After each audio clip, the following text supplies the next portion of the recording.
بسم اللہ ولہ الحمد والصلاة والسلام علی اشرف الانبیاء والمرسلین وعلی اہل بیتہ الطیبین الطاہرین المعصومین، اما بعد۔ روزے کے احکام اور احکام میں تسلسل سے وہ چیزیں جن سے روزہ ٹوٹ جاتا ہے، باطل ہو جاتا ہے، اس کو کسی حد تک بیان کیا۔ اس کے بعد چاہتا ہوں کچھ وہ چیزیں جن چیزوں سے روزہ رکھ کر کے بچنا اچھا ہے، یعنی ان چیزوں کا بجا لانا اور کرنا مکروہ ہے، کراہت ہے۔ روزہ تو نہیں باطل ہوگا مگر کراہت ہے، ان چیزوں کو انجام نہیں دینا چاہیے۔ وہ چند چیزیں ہیں کہ روزہ دار کو چاہیے کہ ویسا کرنے سے اپنے کو بچائے رکھے تو بہتر ہے۔ اگر کر لیا تو روزہ باطل نہیں ہوگا، کراہت ضرور ہے۔ ان میں سے پہلی چیز ہے آنکھ، کان یا ناک میں کوئی ایسی دوا ڈالنا جس دوا کا اثر حلق تک پہنچتا ہو اور حلق میں اس کا ٹیسٹ بھی محسوس ہوتا ہو۔ اس طرح کی دوا کا ڈالنا روزے کی حالت میں کراہت رکھتا ہے۔ دو صورتیں ہو سکتی ہیں، ایک یہ ہے کہ آدمی بس یوں ہی تھوڑی سی تکلیف محسوس ہوئی آنکھ میں یا ناک میں یا کان میں اور اس کی دوا تھی اور دوا ڈال لیا، جبکہ اس کے لیے ممکن تھا کہ وہ شام تک برداشت کر سکے، وہ چاہیے تھا کہ برداشت کرے اور روزہ توڑنے کے بعد اس دوا کو ڈالے۔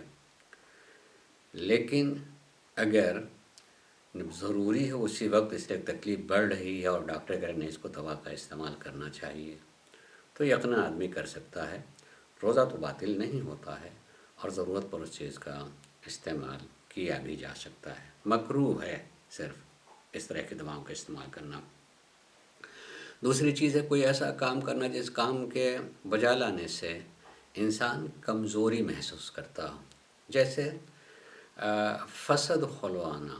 فسد کھلوانے کا مطلب یہ ہوتا ہے کہ خون نکلوانا۔ بعض انسان کے بعض بیماریوں کا علاج ہوتا ہے کہ کچھ مقدار میں جسم سے خون نکال لیا جائے تو وہ بیماری ختم ہوتی ہے یا کم ہو جاتی ہے، اس کو کہتے ہیں فسد کھلوانا، خون نکلوایا جاتا ہے۔ اگر کوئی ایسا کام جس کام سے انسان کمزوری محسوس کرے، اس کام کا بھی کرنا روزے کی حالت میں کراہت رکھتا ہے۔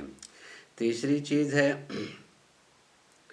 کہ بعض چیزیں ایسی ہوتی ہیں کہ جسے انسان ناک کے ذریعے سے اس کو سونگھتا ہے اور وہ ہو سکتا ہے کہ بھی کسی وجہ سے ایسا کر رہا ہو، جیسے عام طور سے کہتے ہیں نسوار لینا، یہ نہ اس کا مزہ اور اس کا ٹیسٹ بھی حلق تک پہنچتا ہے، یہ بھی کراہت رکھتا ہے۔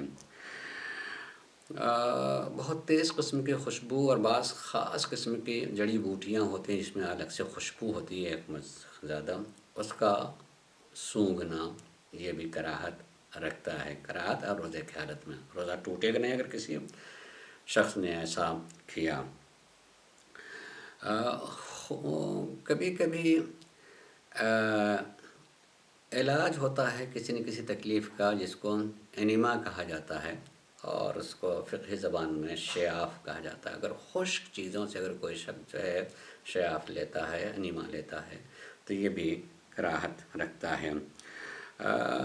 گرمی کا زمانہ ہو اور انسان لباس پہنے ہوئے ہو، جو لباس کو، تو اس لباس کو مکمل طریقے سے بھگو لینا۔ کاہے کے لیے ایسا کر رہا ہے؟ اسی لیے کر رہا ہے کہ اس کے روزے میں جو گرمی کی شدت سے اپنی حفاظت کرنے کے لیے، تو یہ چیز کبھی کرنا کراہت رکھتا ہے۔ روزہ رکھ کر کے آدمی کے دانت میں کسی طرح کی کوئی تکلیف ہے، وہ نکلوانا چاہتا ہے، کچھ کرنا چاہتا ہے، تو یہ روزے کی حالت میں دانت نکلوانا یہ بھی کراہت رکھتا ہے، ایسا نہیں کرنا چاہیے۔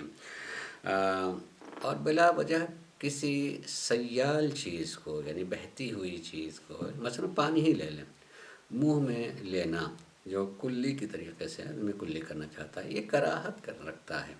ٹھیک ہے، اگر کسی ضرورت کی بنیاد پر کہ مثلا دانت وغیرہ میں کوئی چیز لگی وہ صاف ہو جائے کر لے گا، لیکن بلا وجہ جو ہے خالی منہ میں پانی ڈالے یا کوئی بھی سیال چیز ڈالے وہ کراہت رکھتا ہے، نہیں کرنا چاہیے۔